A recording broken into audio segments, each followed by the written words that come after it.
En el corazón de Sinaloa, entre montañas que se elevan como murallas y valles donde la tierra es fértil pero implacable, nació un hombre destinado a dejar una huella imborrable en la historia del narcotráfico, Ismael Zambada García, conocido en el mundo del crimen como El Mayo. Desde sus primeros pasos entre cultivos de marihuana y amapola, aprendió a moverse con astucia y paciencia, observando cómo el poder y la violencia moldeaban su entorno.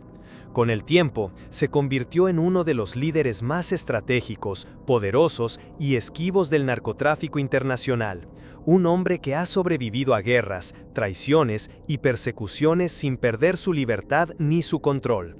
Este documental te llevará por su viaje, los caminos polvorientos de Culiacán, las rutas clandestinas que cruzan fronteras, las alianzas que definieron imperios y los secretos de un hombre que ha sabido mantenerse un paso adelante de la ley durante décadas.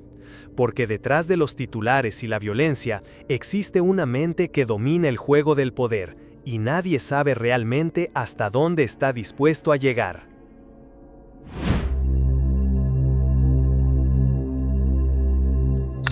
...1948, Culiacán, Sinaloa. Entre calles polvorientas, mercados ruidosos y montañas que parecen eternas, nació Ismael Zambada García, conocido años después como El Mayo. Su infancia transcurrió entre la pobreza y la tradición rural, en una familia humilde pero respetada, donde el trabajo en los campos de cultivo era la norma y la supervivencia un arte. Desde muy joven, Ismael mostró un carácter distinto, observador, cauteloso, con una inteligencia que pocos podían percibir en un niño que corría entre la tierra y los animales. Su padre, hombre severo pero justo, le enseñó que la astucia podía ser más poderosa que la fuerza, y que conocer a la gente era tan importante como conocer la tierra que cultivaban. La región de Sinaloa, incluso entonces, era conocida por sus cultivos de marihuana y amapola, una herencia que se remontaba a generaciones, y muchos jóvenes veían en esos caminos una forma de salir de la pobreza. A mediados de la década de 1960, mientras México experimentaba cambios políticos y sociales, Ismael comenzó a involucrarse en pequeñas transacciones de drogas, inicialmente como intermediario para comerciantes locales. Sus primeros viajes eran discretos, cargamentos pequeños de marihuana que cruzaban a Estados Unidos a través de rutas poco vigiladas. Lo que otros veían como riesgo, él lo entendía como estrategia. Estudiar la ruta, conocer a los funcionarios, anticipar movimientos, todo sin llamar la atención. La violencia en el tráfico de drogas ya era latente, pero en esos años predominaba la astucia sobre la fuerza bruta. La región de Sinaloa, con sus montañas y ríos, ofrecía refugio natural para quienes sabían moverse con inteligencia. Ismael aprendió a combinar la discreción con la paciencia, observando cómo los mayores del negocio cometían errores que él prometió no repetir. Durante esos años, México enfrentaba un auge del narcotráfico, impulsado por la creciente demanda en Estados Unidos. Los cárteles comenzaban a consolidarse y Sinaloa se perfilaba como un punto estratégico. Entre los comerciantes de drogas, Ismael se ganó respeto no por sus enfrentamientos, sino por su capacidad de organizar, planear y ejecutar con precisión. Su reputación crecía lentamente, casi en silencio, como un río que se hace caudaloso sin ser visto. En 1975, un joven Zambada observaba cómo su primer cargamento de marihuana cruzaba la frontera hacia Arizona sin que nadie lo detuviera. Sonrió, consciente de que había dado un paso decisivo, pero algo inquietante rompió la calma de aquel momento. Desde las sombras, un hombre desconocido lo miraba fijamente, como si supiera que ese éxito marcaba el inicio de un juego mucho más grande y peligroso. El mundo que Ismael conocía hasta entonces era pequeño, limitado a los caminos polvorientos de Culiacán, a los mercados de Sinaloa y a los cultivos donde aprendió a moverse sin ser visto. Pero en ese instante, mientras sentía la mezcla de orgullo y miedo, algo cambió para siempre. El joven que soñaba con salir de la pobreza empezaba a caminar hacia un imperio, y la sombra que lo observaba presagiaba que cada paso estaría marcado por decisiones que pondrían su vida y la de quienes lo rodeaban en un riesgo constante. Y así, mientras la noche caía sobre los campos, Ismael comprendió que el juego apenas comenzaba y que para sobrevivir necesitaría más que astucia, necesitaría convertirse en un maestro del poder invisible. A finales de la década de 1970, Culiacán, Sinaloa, comenzaba a transformarse. La región, antes conocida solo por sus cultivos y mercados rurales, se convertía en un punto estratégico dentro del tráfico de drogas que cruzaba la frontera hacia Estados Unidos. En medio de este escenario, Ismael Zambada, ya un joven con experiencia en el transporte y la venta de marihuana, comprendió que sobrevivir en aquel mundo requería algo más que inteligencia y rapidez. Necesitaba aliados, estrategia y la capacidad de anticipar los movimientos de todos a su alrededor. Fue en este periodo cuando su camino se cruzó con Miguel Ángel Félix Gallardo, líder del naciente Cártel de Guadalajara. Félix Gallardo era la encarnación de una nueva era del narcotráfico en México, organizado, ambicioso y decidido a transformar un negocio disperso y local en un imperio internacional. Para muchos jóvenes traficantes de Sinaloa, él representaba tanto una oportunidad como una amenaza.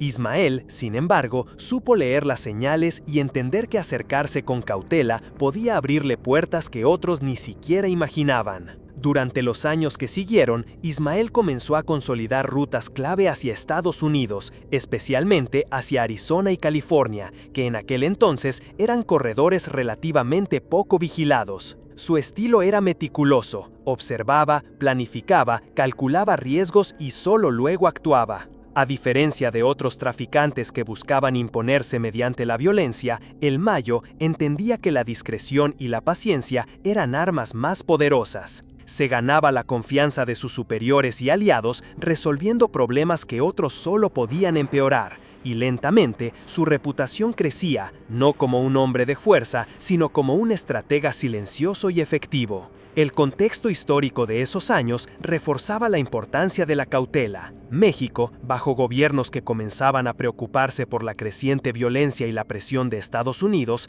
aún tenía instituciones débiles frente al poder de los cárteles. La corrupción estaba presente en cada nivel y cualquier contacto con las autoridades podía ser tanto una amenaza como una oportunidad. La DEA, recién consolidada en la región fronteriza, comenzaba a monitorear rutas, interceptar cargamentos y rastrear movimientos. Cada viaje de droga era un riesgo calculado y cada decisión podía determinar la vida o la muerte de quienes participaban en el negocio. A mediados de 1980, Félix Gallardo decidió dividir su cártel en varias facciones, asignando territorios y rutas a distintos operadores. Esta medida tenía un doble propósito: consolidar su poder y reducir riesgos frente a la presión de las autoridades. Sin embargo, también generó tensiones internas, desconfianza y miedo. Algunos hombres de confianza comenzaron a cuestionar lealtades y muchos percibieron que la traición podía estar más cerca de lo imaginaban.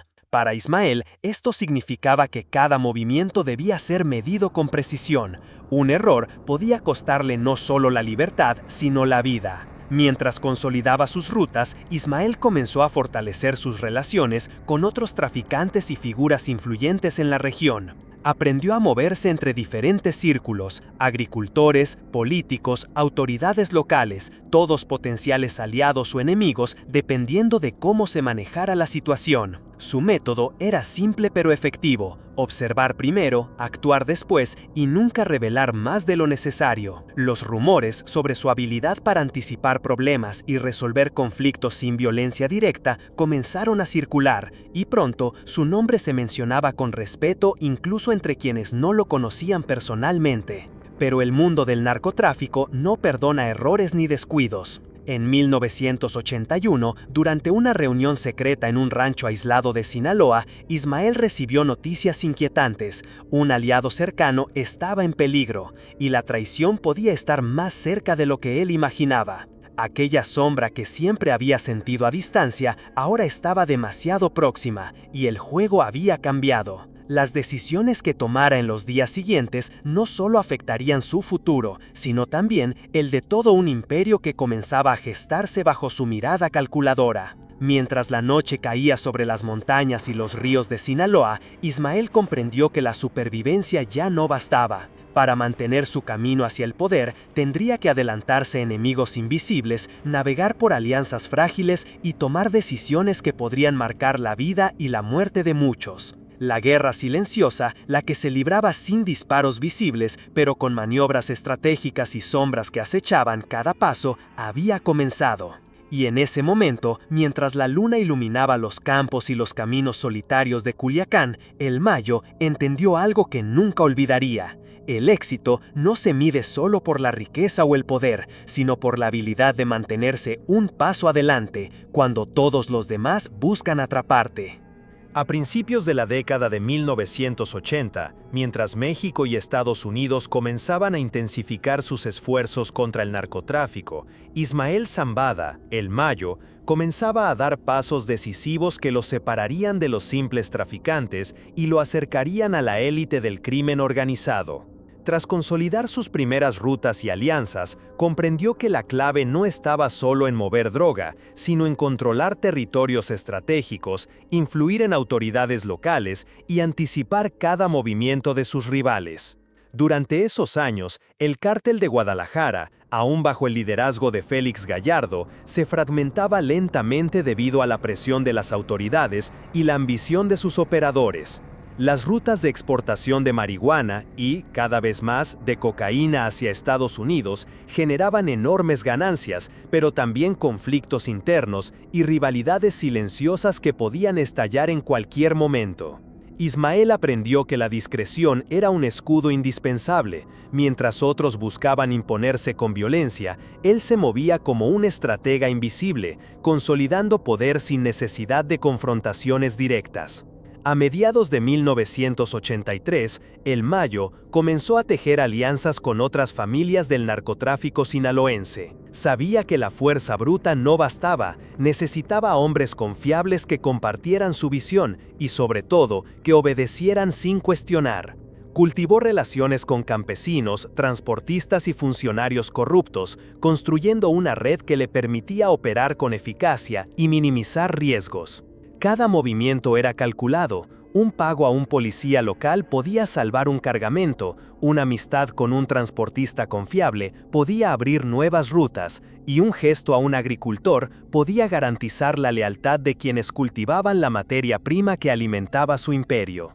El contexto histórico también jugaba un papel crucial. En Estados Unidos, la demanda de marihuana y cocaína crecía sin cesar, mientras la DEA intensificaba sus esfuerzos para interceptar cargamentos y desarticular operaciones. La frontera se volvía un escenario complejo, con patrullas, radares y operativos sorpresa. Para el Mayo, esto representaba tanto un desafío como una oportunidad. Quien lograra evadir a las autoridades y mantener el flujo de droga tendría un control absoluto sobre el mercado. Su ingenio, paciencia y conocimiento del terreno comenzaron a destacarse más que cualquier violencia o intimidación.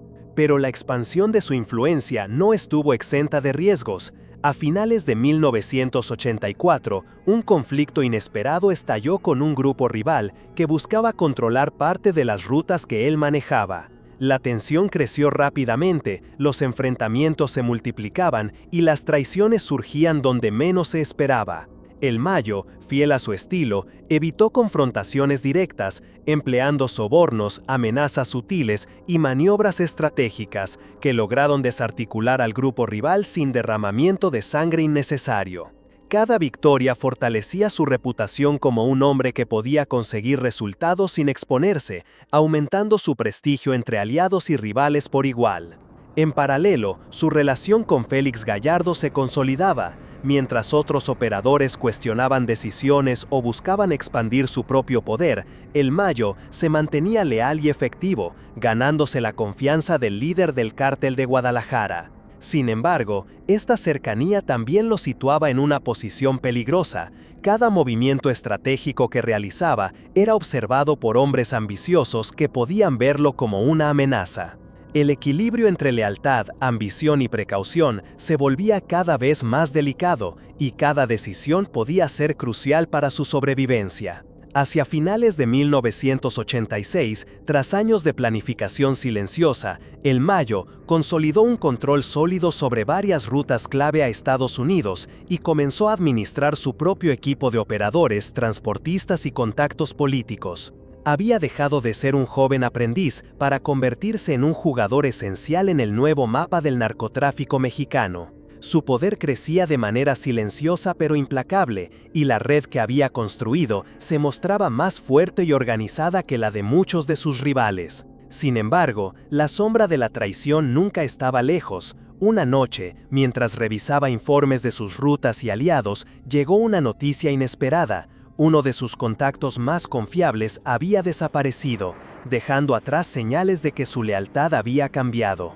Este indicio, aunque pequeño, era suficiente para recordarle que en el mundo del narcotráfico, la vida y la muerte podían decidirse en un instante y que incluso los aliados más cercanos podían convertirse en enemigos sin aviso. Mientras la luna iluminaba los caminos polvorientos y los cultivos de Sinaloa, el Mayo comprendió algo que definiría su futuro. El poder no solo se gana con inteligencia o estrategia, sino con la habilidad de anticipar traiciones, proteger a los suyos y actuar en los momentos exactos. Cada paso adelante en su imperio implicaba un riesgo calculado, y cada decisión podía acercarlo tanto al control absoluto al abismo que lo esperaba si se equivocaba. Y así, mientras la región dormía bajo un cielo estrellado, Ismael Zambada entendió que su ascenso apenas comenzaba y que para mantenerse vivo y dominante tendría que jugar un juego donde la paciencia, la astucia y la visión serían más letales que cualquier arma. A finales de la década de 1980, el panorama del narcotráfico en México estaba cambiando a un ritmo vertiginoso. La fragmentación del cártel de Guadalajara, la presión constante de la DEA y los conflictos internos habían creado un vacío de poder que muchos buscaban llenar. En medio de este caos, Ismael "El Mayo" Zambada comenzaba a emerger como una figura central, no por su violencia, sino por su inteligencia y habilidad para anticipar cada movimiento de aliados y enemigos. La caída de Félix Gallardo, que comenzaba a gestarse en secreto, transformó la estructura del narcotráfico en México. Con la división del cártel en varias facciones, los líderes regionales tomaron control de sus propios territorios, y el Mayo, con décadas de experiencia en rutas de transporte y relaciones políticas, se convirtió en uno de los operadores más influyentes de Sinaloa. Su estilo, meticuloso y discreto, contrastaba con la violencia de otros, pero era igualmente efectivo. Lograba consolidar poder sin exponerse innecesariamente, ganando respeto y miedo en igual medida. Durante esos años, su influencia se expandió más allá de Sinaloa. Estableció contactos estratégicos en Michoacán, Chihuahua y Baja California, creando una red logística que facilitaba el movimiento de marihuana, cocaína y posteriormente heroína hacia Estados Unidos. Cada conexión era cuidadosamente seleccionada, cada aliado cuidadosamente evaluado. Sabía que una traición podía ser fatal, y cada movimiento se ejecutaba como si fuera parte de un tablero de ajedrez gigante, donde cada pieza representaba vidas humanas y toneladas de droga. El contexto internacional también era clave. Estados Unidos intensificaba sus operaciones con la DEA, interceptando cargamentos y arrestando a operadores, mientras México comenzaba a implementar políticas más estrictas contra el narcotráfico bajo presión del gobierno estadounidense. A pesar de ello, el Mayo encontró oportunidades en medio de la presión. La corrupción de funcionarios locales, la lealtad de campesinos y transportistas y su habilidad para mover recursos de manera sigilosa le permitieron consolidar su poder mientras otros caían. A mediados de 1990 surgieron los primeros enfrentamientos directos con cárteles rivales que intentaban controlar rutas estratégicas hacia la frontera norte. Ismael, fiel a su estilo, evitó los conflictos abiertos cuando fue posible, pero no dudó en usar la fuerza y la intimidación cuando era necesario. Su reputación creció entre los traficantes. Era un hombre que podía eliminar problemas sin crear caos innecesario, un líder silencioso que entendía que el control real residía en la inteligencia, la paciencia y la lealtad de su gente. Durante estos años, el Mayo también comenzó a consolidar su imperio financiero. La venta de droga generaba enormes cantidades de efectivo que se reinvertía en propiedades, negocios legales y estructuras de lavado que fortalecían su poder y aseguraban que su influencia trascendiera el mundo criminal. Aprendió a moverse entre el poder político y la ilegalidad, comprando lealtades y asegurando que sus operaciones permanecieran protegidas por una red invisible de contactos estratégicos. Sin embargo, el ascenso no estuvo exento de amenazas. A finales de 1992, un operativo de la DEA logró capturar a un importante aliado del Mayo en Baja California, enviando una advertencia silenciosa a todos los operadores del narcotráfico. La frontera estaba cada vez más vigilada y cualquier error podía costar la libertad o la vida. Esta noticia llegó como un golpe, recordándole que aunque su poder crecía, la vigilancia internacional también aumentaba y que la impunidad no existía. A pesar de la presión, el Mayo se mantuvo firme, consolidando su posición dentro de Sinaloa y expandiendo su influencia hacia la frontera norte.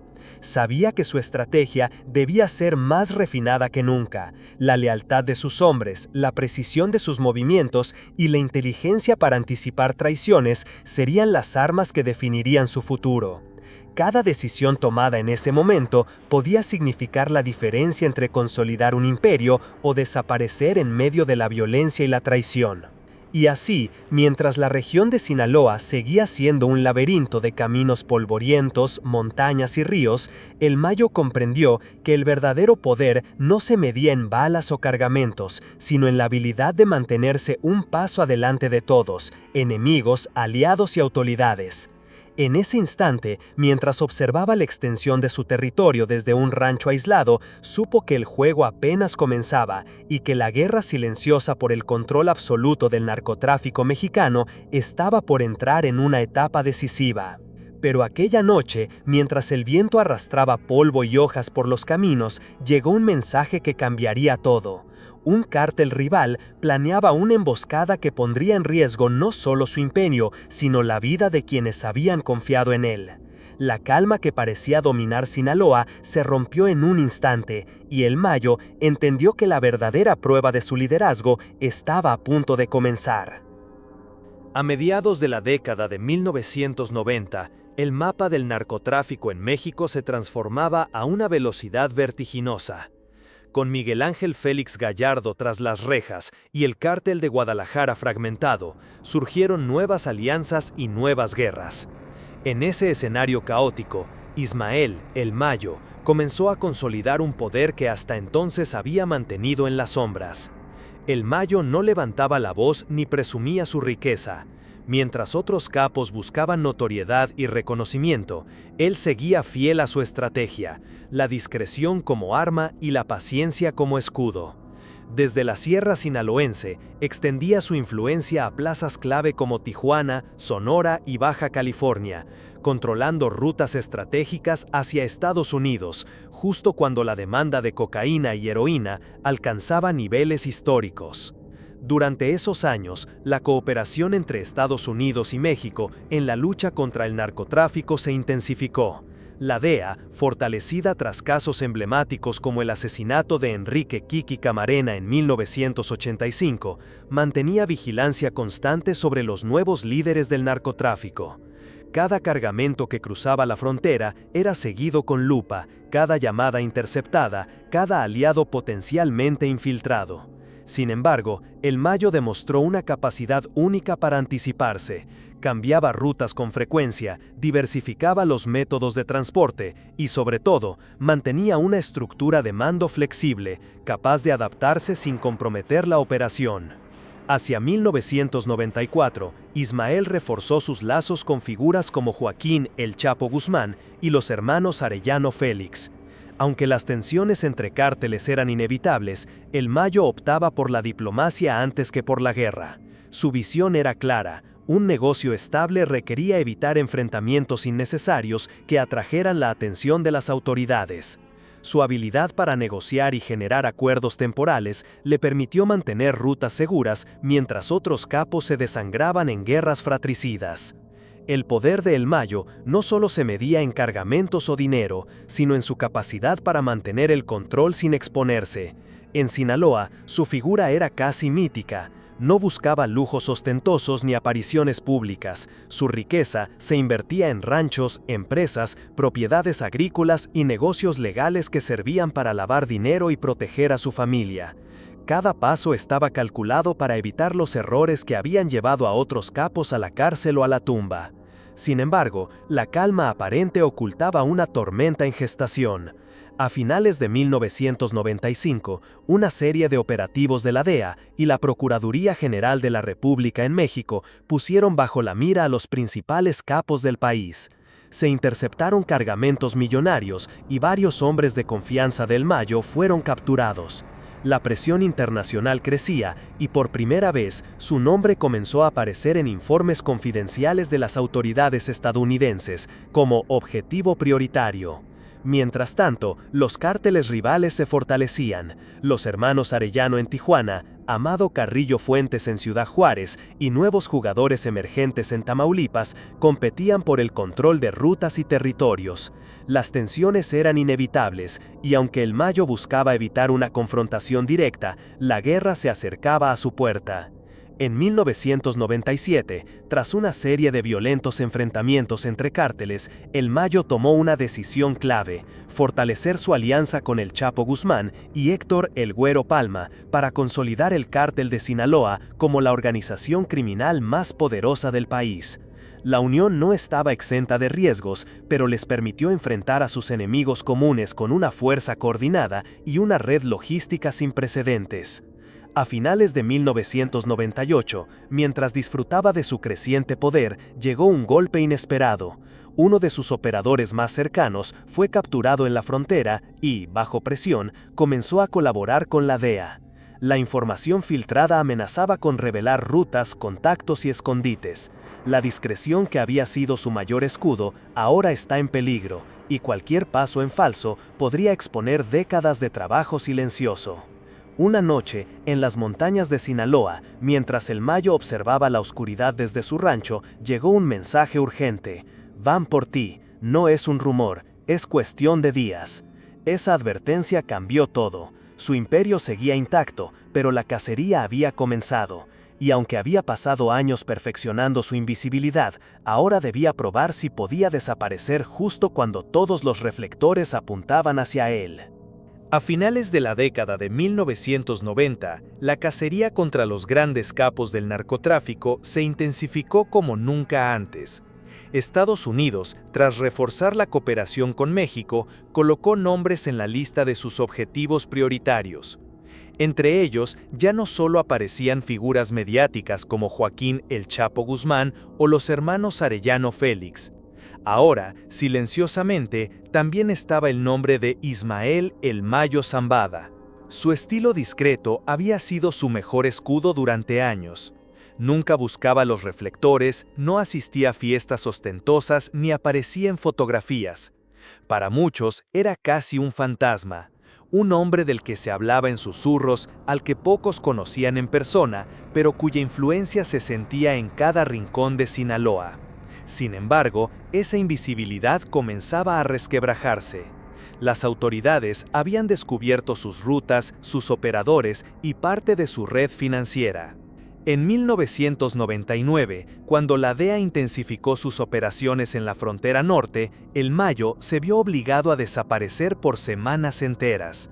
Cambió de casas, se refugió en las montañas, limitó sus reuniones al mínimo y se comunicaba solo a través de mensajeros de absoluta confianza. Mientras tanto, varios de sus hombres fueron detenidos, y cada interrogatorio aumentaba el riesgo de que sus escondites quedaran expuestos. El contexto en México no ayudaba. El final del siglo marcaba el colapso de viejas estructuras de protección política. El régimen priista, que durante décadas había controlado con mano firme a las fuerzas de seguridad y a los propios cárteles, comenzaba a perder poder, y las nuevas autoridades prometían limpiar la casa. Para los capos, esto significaba incertidumbre. Ya no sabían a quién comprar ni qué funcionario sería confiable. Pero el Mayo tenía algo que sus rivales no: paciencia y visión estratégica. En lugar de confrontar directamente a sus perseguidores, optó por replegarse, reorganizar sus operaciones y proteger a su familia.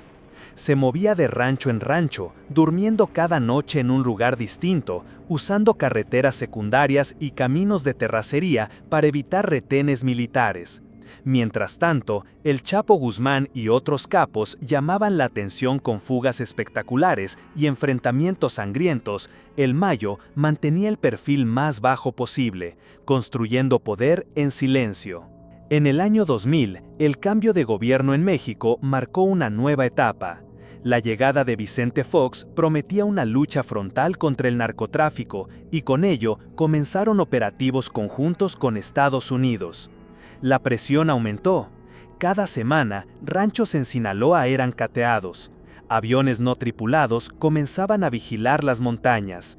Informantes aparecían ofreciendo información a cambio de recompensas millonarias. Pero el hombre, que había aprendido desde niño a sobrevivir en la sierra, sabía cómo adaptarse. Diversificó sus rutas usando no solo la frontera terrestre, sino también el transporte marítimo y aéreo. Reorganizó su equipo, reemplazando operadores caídos por nuevos hombres leales, y reforzó su alianza con Joaquín Guzmán tras la espectacular fuga de este en el año 2000. La unión entre ambos no era solo estratégica, sino necesaria. Juntos podían resistir la embestida de las autoridades y mantener su imperio creciendo. Ese mismo año, mientras se reunía en secreto con nuevos socios en Durango, recibió una noticia devastadora. Un viejo amigo y operador de confianza había sido capturado y estaba colaborando con la DEA. La información que entregara podría poner en peligro no solo sus operaciones, sino su propia vida. El Mayo entendió que la cacería ya no era un rumor, el cerco se cerraba cada vez más. En respuesta, tomó una decisión radical: cortar cualquier contacto directo con operadores intermedios. Solo unos pocos sabrían dónde estaba, y sus movimientos serían tan imprevisibles que ni siquiera sus aliados podrían adivinar su paradero. Su vida se convirtió en una sucesión de madrugadas, traslados urgentes y reuniones fugaces bajo la sombra de los árboles de la sierra. Pero incluso con toda esa precaución, la amenaza se hizo tangible. A finales del año 2001, un convoy militar apareció sorpresivamente en un rancho donde horas antes había estado reunido con sus hombres. El operativo fue brutal: helicópteros, vehículos artillados y decenas de soldados buscándolo vivo. Logró escapar por minutos, guiado por veredas que solo él conocía. Pero el mensaje era claro: ya no había margen de error. Esa noche, mientras descansaba exhausto en un refugio oculto entre montañas, recibió otra advertencia: ya no es solo la DEA, también te buscan otros cárteles, quieren tu territorio, quieren tu cabeza. El fantasma de Sinaloa, que durante décadas había gobernado desde las sombras, comprendió que el peligro no venía solo de los gobiernos, sino también de quienes antes llamaba aliados. Y mientras el silencio de la sierra se llenaba con el eco lejano de helicópteros, el Mayo supo que la verdadera batalla por su supervivencia apenas estaba comenzando. Los primeros años del nuevo milenio marcaron una era distinta para México. En el 2006, el gobierno federal declaró la llamada guerra contra el narcotráfico, desplegando miles de militares y policías en todo el país. Lo que por décadas había sido un negocio controlado con pactos y sobornos, ahora se convertía en un campo de batalla abierto. Para la mayoría de los capos, este cambio fue devastador. Los operativos se volvieron constantes, las rutas inseguras y las traiciones inevitables. Sin embargo, Ismael, el Mayo Zambada, parecía flotar por encima del caos. Su experiencia, su cautela y su capacidad para adaptarse lo convirtieron en el capo más escurridizo de todos. Mientras los reflectores apuntaban a Joaquín "El Chapo" Guzmán, quien se convirtió en la figura más mediática tras su espectacular fuga de la prisión de Puente Grande en el 2001, el Mayo seguía moviéndose en silencio. No daba entrevistas, no dejaba rastro, no se mostraba en público. Su poder se sentía, pero casi nadie podía probarlo. Y en un mundo donde la fama era una sentencia de muerte, el anonimato era su mejor arma. Durante estos años, el cártel de Sinaloa vivió una expansión sin precedentes. Controlaba corredores clave en Sonora, Durango, Chihuahua y Baja California, y comenzó a desplazar a cárteles rivales como los Arellano Félix en Tijuana y el Cártel de Juárez. El Mayo jugó un papel central en esta expansión. Mientras otros capos se enredaban en guerras sangrientas, él se encargaba de negociar alianzas temporales, asegurar rutas y mantener la logística intacta. El contexto internacional también jugaba a su favor. Después de los atentados del 11 de septiembre de 2001, Estados Unidos concentró gran parte de su atención y recursos en la lucha contra el terrorismo, lo que permitió que las operaciones de narcotráfico tuvieran cierto margen de maniobra. Sin embargo, esto no significaba que el Mayo estuviera libre de peligro. La DEA lo consideraba una de las figuras más influyentes del narcotráfico mundial y presionaba a México para capturarlo. En el 2008, la violencia se intensificó. El gobierno mexicano, bajo la presidencia de Felipe Calderón, desplegó miles de soldados en Sinaloa, Baja California y Chihuahua. Las calles de Culiacán, antes controladas por acuerdos tácitos, se llenaron de retenes, patrullajes y balaceras. Pero el Mayo no estaba en las calles, estaba en las montañas, moviéndose constantemente, utilizando un sistema de mensajeros y refugios que hacía casi imposible rastrearlo. Ese mismo año, el cártel de Sinaloa entró en guerra abierta con el cártel de los Beltrán Leiva, antiguos aliados que se convirtieron en enemigos mortales tras una serie de traiciones. Mientras la sangre corría en las ciudades, el Mayo trabajaba sin descanso para mantener unida su facción, evitar fugas de información y asegurar que la estructura financiera del cártel siguiera funcionando. Su vida diaria era la de un hombre que vivía en fuga perpetua. Dormir en ranchos improvisados, comer lo que hubiera, desplazarse por la sierra o en camionetas sin placas, siempre rodeado de un pequeño círculo de hombres leales. Pero esa incomodidad era un precio menor para la libertad. Mejor incomodarse que caer, solía repetir a sus cercanos. En el 2009, cuando Joaquín Guzmán apareció en la lista de las personas más ricas del mundo de la revista Forbes, el Mayo observó el escándalo con frialdad. Para él, esa atención mediática era un peligro mortal. Mientras el Chapo se convertía en un símbolo global del narcotráfico, el Mayo reforzaba su invisibilidad, evitando cualquier lujo que atrajera miradas. Sin embargo, ese mismo año ocurrió un golpe devastador. Arturo Beltrán Leiva, antiguo aliado y ahora enemigo, fue abatido por la Marina en Cuernavaca. Su muerte desató una ola de violencia y venganzas que amenazaba con incendiar todo el país. El Mayo comprendió que no se trataba solo de una lucha contra el gobierno, sino también contra viejos socios que conocían su manera de operar. Una noche fría en la sierra, rodeado por el silencio del monte, recibió un mensaje urgente. Un infiltrado entregó tu ubicación. Tienes horas para moverte. Sin tiempo para preparar nada, escapó con lo puesto, dejando atrás armas, dinero y documentos. Al amanecer, helicópteros militares sobrevolaban la zona donde había pasado la noche. Había logrado salvarse por minutos. Ese día, Ismael Zambada entendió que su estilo paciente y silencioso debía ser llevado al extremo. No podía confiar en nadie fuera de su círculo más íntimo. No podía quedarse en un lugar más de una noche. No podía dejar rastro alguno. Pero mientras reorganizaba su huida, en las ciudades y las sierras de México comenzaba a circular un rumor inquietante. El Mayo ya no solo es el socio del Chapo, ahora es el verdadero jefe del cártel de Sinaloa. Un rumor que no tardaría en llegar a oídos de sus enemigos y de sus perseguidores.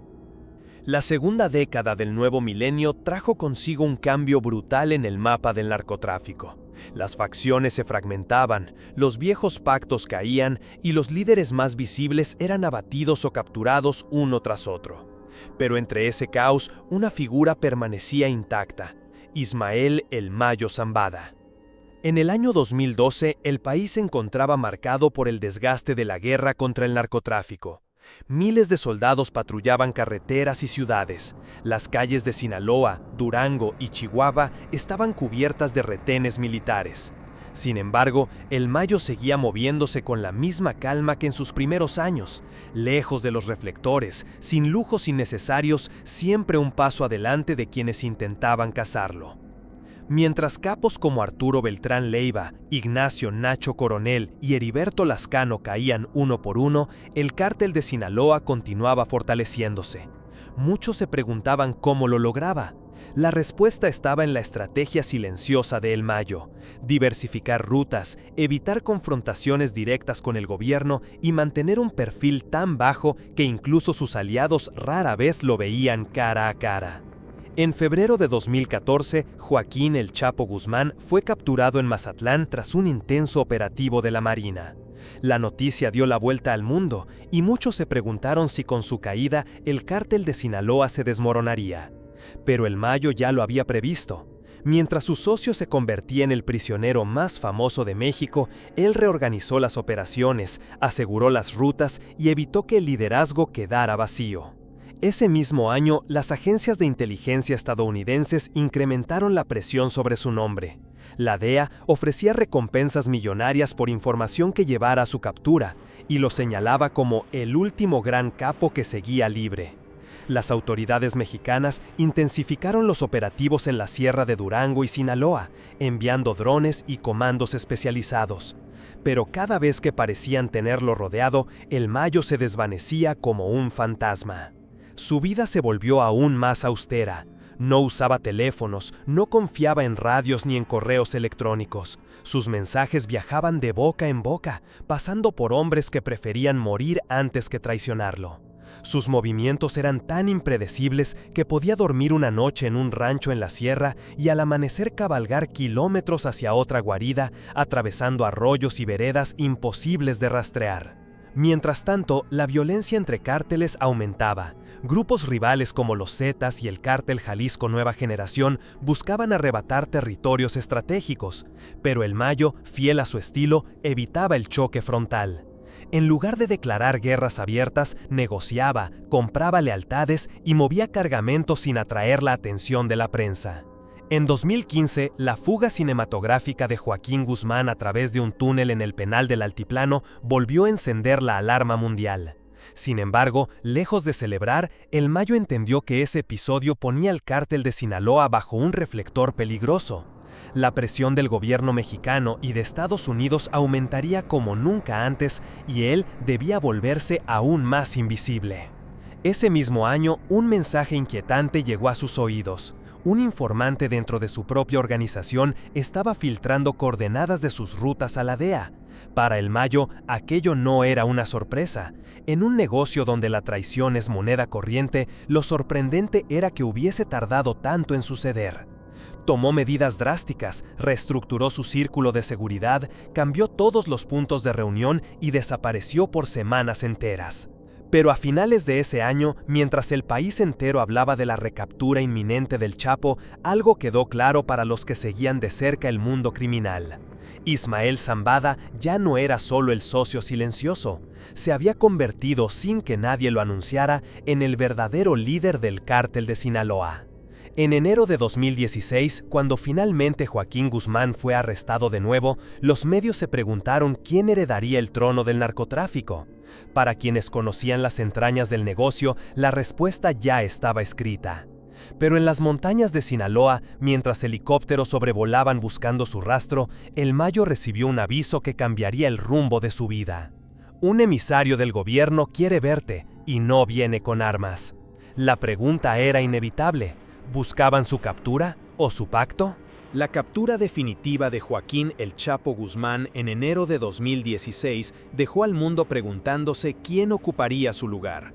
Para las agencias de inteligencia, la respuesta era obvia: Ismael el Mayo Zambada, el hombre que llevaba décadas construyendo un imperio sin ser visto.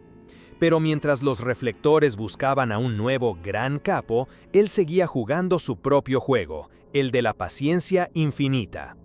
Con Guzmán en prisión y posteriormente extraditado a Estados Unidos en 2017, el cártel de Sinaloa entró en una etapa de transición peligrosa. Los hijos del Chapo, conocidos como los Chapitos, querían imponer su estilo, joven, impulsivo, ruidoso. El Mayo, en cambio, representaba la vieja escuela: discreción, acuerdos silenciosos, cero ostentación. Para mantener la unidad, tuvo que mediar entre facciones internas y evitar que las ambiciones personales se convirtieran en una guerra civil. Mientras tanto, la presión internacional alcanzaba niveles sin precedentes. La DEA y el Departamento del Tesoro de Estados Unidos intensificaron la cacería. Su nombre apareció en todos los informes y su cabeza tenía un precio millonario. El gobierno mexicano, bajo el mandato de Enrique Peña Nieto y luego de Andrés Manuel López Obrador, continuó desplegando operativos, pero ninguno dio resultado. Cada intento de atraparlo terminaba con la misma historia. Para cuando llegaban los soldados, el Mayo ya había desaparecido en la sierra. Su vida se volvió casi nómada, no pasaba 2 noches en el mismo lugar, no usaba teléfonos, no viajaba por carreteras principales. Sus mensajes se transmitían por mensajeros a caballo o en avionetas ligeras que aterrizaban en pistas improvisadas. Su círculo de confianza se redujo a un puñado de hombres que habían estado con él desde los años 70, gente que prefería morir antes que traicionarlo.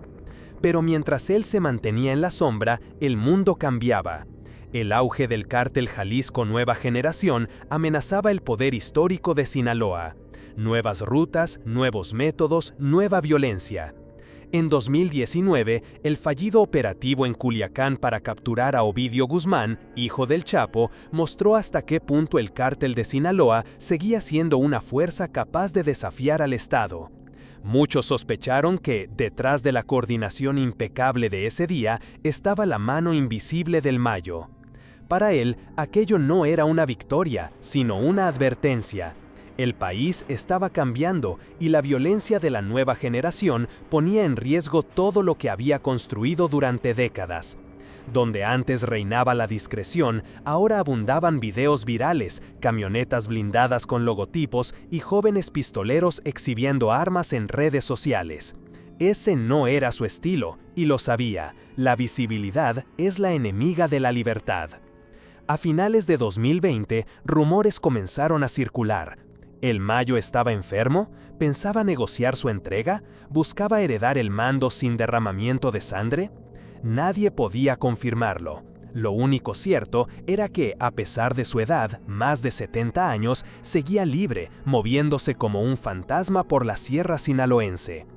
En 2022, un mensaje anónimo filtrado a la prensa encendió las alarmas.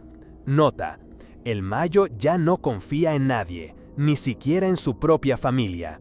Los analistas lo interpretaron como una señal de fractura interna, una advertencia de que los viejos tiempos se estaban acabando. Sin embargo, a pesar de la presión, de las traiciones y de los cambios en el mapa criminal, el Mayo siguió intocable. Nunca apareció una sola foto reciente suya, nunca se dejó ver en público, nunca cometió el error de confiar en la fama. Hoy, en pleno 2025, sigue siendo un misterio viviente. No ha sido capturado, no ha sido abatido y no ha cedido el control.